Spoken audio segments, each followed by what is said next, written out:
নমস্কার, সন্ধ্যে 7টায় আমি অয়ন আমার বাংলায় প্রথমেই চলে যাব বন্যা পরিস্থিতি দেখাতে। দক্ষিণবঙ্গের সামগ্রিক পরিস্থিতি দেখাবো, তবে তার আগে খানাকুলের পরিস্থিতি আপনাদের সামনে তুলে ধরবো। খানাকুলে জলে জল, বিরাট জল, বন্যার্ত মানুষদের একেবারে জলবন্দী অবস্থা। ঘরে যা জল আছে তাতে ঘরে টেকাই দেয়, বাইরে কোথাও রাস্তায় কোথাও ব্রিজের উপরে আশ্রয় নিয়েছেন সাধারণ মানুষ। খাবার জলটুকুও পর্যন্ত পাচ্ছেন না। খানাকুলের পরিস্থিতি দেখুন। প্রশাসন ত্রাণ দেওয়ার যথেষ্ট চেষ্টা করছে, কিন্তু আবার ভৌগোলিক পরিস্থিতির জন্য অনেক জায়গায় মানুষের ক্ষোভও রয়েছে, প্রশাসন আসছে না বলে। দেখুন,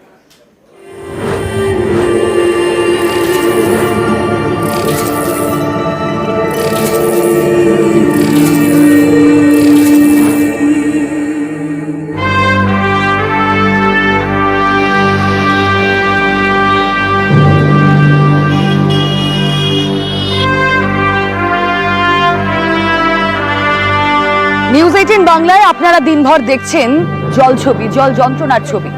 আসছে মা ভাসছে গা, এই পর্বে এই মুহূর্তে আমি চলে এসেছি আরামবাগে।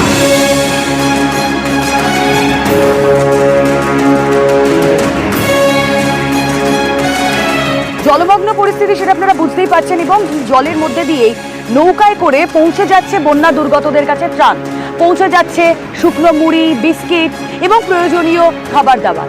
আসুন আজ বরং এই ত্রাণ দেওয়ার ছবিটা আপনাদের সামনে তুলে ধরি নিউজ 18 বাংলায়।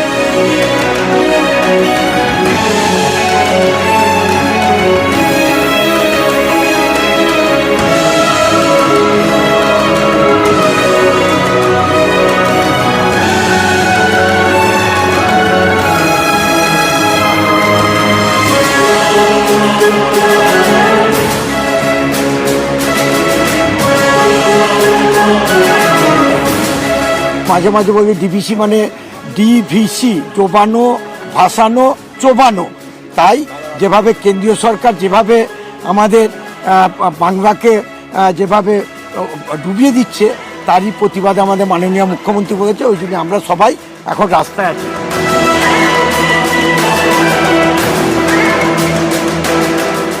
আমার কিন্তু হচ্ছে বাড়ির যে এরকম ক্ষতি হয়ে গেছে, সব মানে হচ্ছে দেয়াল উল্টে গেছে, ওইদিকে সব হেলে গেছে। বাচ্চা নিয়ে থাকতে পারেন, 3 বছরের বাচ্চা আছে, জল আত্রা করে 8 দিন 10 দিন থাকতে পারেন। যদি সরকার একটু ব্যবস্থা, একদম সরকার সচেষ্ট, প্রশাসন সচেষ্ট, এবং সেই ছবি তো আমরা তুলে ধরছি যেখানে ত্রাণ মানুষের দুয়ারে পৌঁছে যাচ্ছে। একেবারে দুয়ারে ত্রাণের ছবিটা আপনাদের সামনে আমরা তুলে ধরছি। আসুন গ্রামের আরো ভেতরে যাওয়া যাক, দেখা যাক কিভাবে রয়েছেন সেখানকার মানুষ এবং কিভাবে তাদের কাছে ত্রাণ পৌঁছে যাচ্ছে।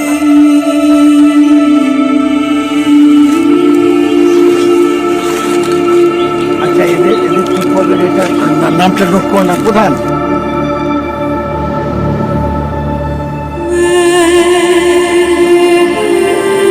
দেখুন, দুর্গতদের পাশে স্বয়ং দাঁড়িয়েছেন মুখ্যমন্ত্রী মমতা বন্দ্যোপাধ্যায়।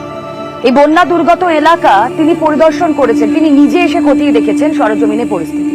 আর তারপর প্রশাসনের কর্তা ব্যক্তিদের তিনি নির্দেশ দিয়ে গিয়েছিলেন বন্যা দুর্গতদের যেন পুজোর আগে অন্ততপক্ষে একটু হাসি ফোটে। আমরা যথাসাধ্য আমাদের যে সমস্ত ত্রিস্তরীয় পঞ্চায়েতে কর্মী বৃন্দরা আছে, প্রত্যেকেই কিন্তু নেমে পড়েছেন, সাথে সাথে আধিকারিকরা আছেন।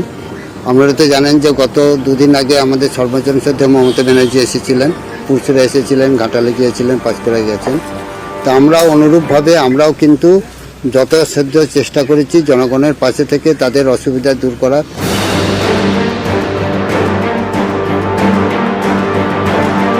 এই 3 দিন বা 4 দিন কি তার আগে থেকে যখন অতিবৃষ্টিটা হলো, তখন থেকে দ্বারকেশ্বর নদী জল বেড়ে যাওয়া থেকে আমাদের নেতৃত্ব যারা, আমরা 3টে স্তরে যারা আছি, তারা সবসময় আমরা মাঠে নেমে আছি। সমস্ত রং, সমস্ত রাজনৈতিক পরিচয় ভুলে গিয়ে মানুষের পাশে দাঁড়ানোর এটাই বোধহয় সঠিক সময়, এবং সেই কারণেই দায়িত্বশীল সংবাদ মাধ্যম হিসেবে নিউজ 18 বাংলা চলে এসেছে বন্যা দুর্গতদের কাছে। শুনছি তাদের কথা, তাদের ব্যথা।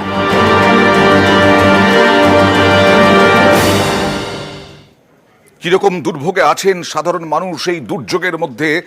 যারা শহরে, যারা মফস্বলে, তারা বুঝতে পারবেন নিউজ 18 বাংলা দেখলে পরে। ঘাটাল, পাঁশকুড়ায় ডিভিসির ছাড়া জলে দক্ষিণবঙ্গের সঙ্গে সঙ্গে ঘাটাল পাঁশকুড়ার জল যন্ত্রণার ছবি দেখুন।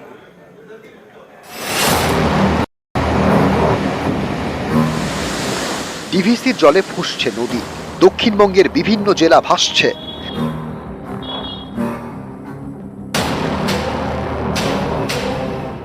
চরম দুর্ভোগে ঘাটাল পুরসভা 13টি ওয়ার্ড। বাড়ির একতলা ডুবে যাওয়ায় ছাদেই ত্রিপল খাটিয়ে থাকছেন অনেকে। ঘরে সব জল ডুবে আছে, আমরা উপরে দোতলায় আছি, আর জলে পাড়াপাড়ে বহু সমস্যা। রাজ্য সড়কের ধারেও আশ্রয় দুর্গতদের।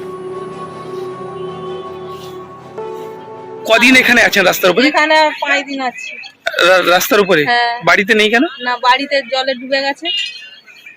বাড়ি তাহলে কবে ফিরবেন? সামনে পুজো তো। সামনে জল মরলে ফিরবো। কবে ফিরবেন জানেন না, আর না যদি জল মরে তাই থাকতে হবে এখন।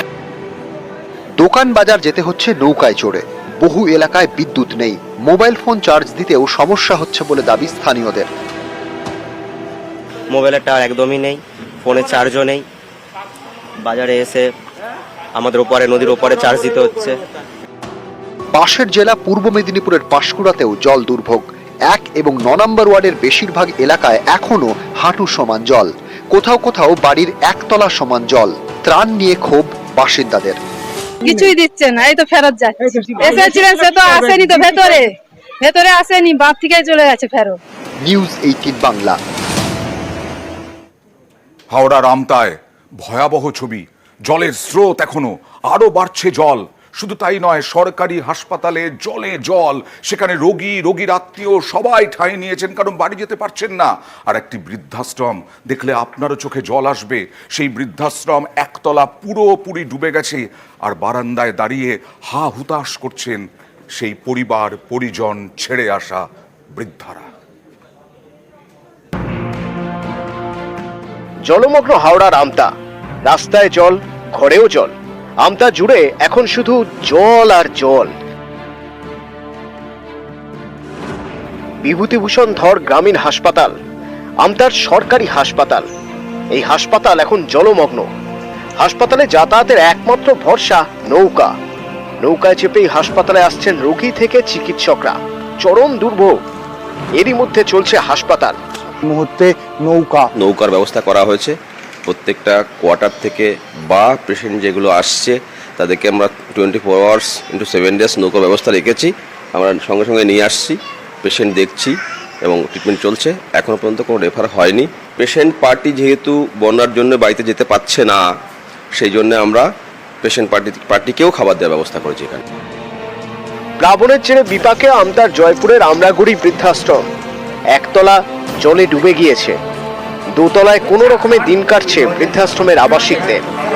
জলবন্দি অবস্থায় কোথাও যাওয়ার উপায় নেই।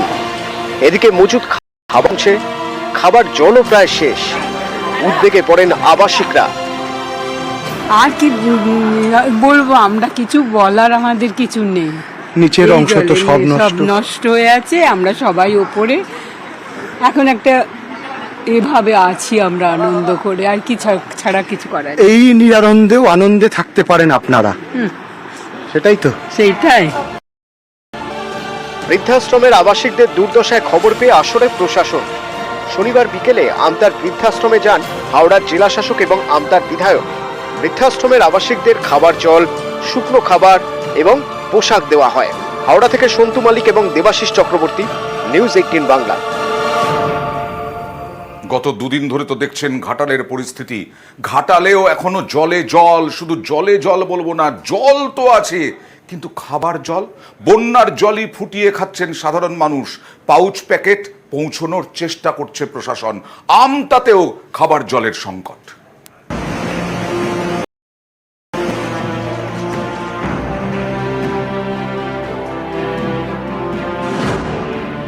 রাস্তায় জল, ঘরে জল, চারদিকে জলে জল, কিন্তু খাবার জল নেই। কোথাও হাঁড়ি কলসি নিয়ে জল পেরিয়ে জলের খোঁজ, কোথাও বন্যার জলই খাবার জল।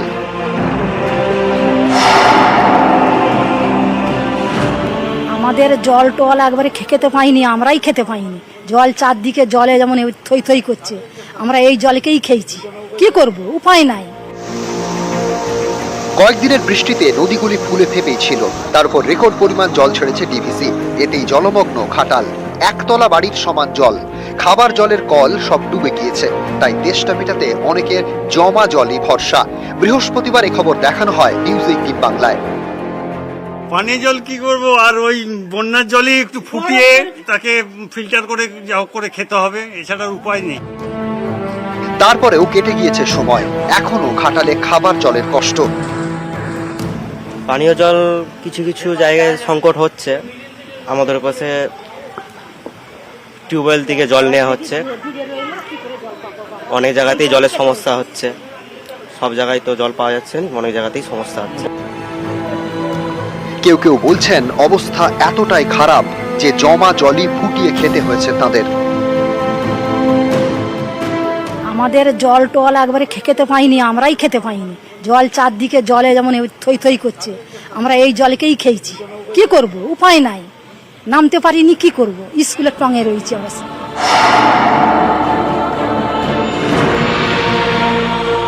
প্লাবিত হাওড়ারও বিস্তীর্ণ এলাকা, মুন্ডেশ্বরী নদীর জলে ভাসছে আমতা 2 নম্বর ব্লক। জলমগ্ন 9টি পঞ্চায়েতের 50 থেকে 55টি গ্রাম। এখানেও খাবার জলের সংকট। জল পেরিয়ে হাঁড়ি কলসি নিয়ে যেতে হচ্ছে খাবার জলের সন্ধানে। প্রায় 2 কিলোমিটার দূর থেকে আনতে হচ্ছে খাবার জল। বাড়িতেও জল ঢুকে গেছে, একদম অনেক পাচ্ছি, থপাচ্ছি, আসতেও পাইনি, যেতেও পাইনি, লোকও নেই, যাও না। পানীয় জলও কিছু নেই। কত থেকে জল আনতে হচ্ছে? এই তো শিয়াগুড়ে মোড় দিকে নিয়ে যাচ্ছি। 2-3 কিলোমিটার হবে। হ্যাঁ, এই শিয়াগুড়ে মোড় দিকে আমার বাড়ি যেতে 2 কিলোমিটার। কি যাতায়াত করবেন কি করে? এই তো এই রাস্তা পর্যন্ত এক কোমর জল। অনেক বলছে জলের প্রবলেম, জল পাচ্ছে না ঠিক মতো। জল পাওয়া যাচ্ছে না তো ঠিক মতো। কত দূর থেকে জল নিয়ে যেতে হচ্ছে? অনেক দূর থেকে নিয়ে আসতে হচ্ছে, যেখানে জেগে আছে ওখান থেকে আনা হচ্ছে। 1.5 কিলোমিটার হবে। হ্যাঁ। নিউজ 18 বাংলা।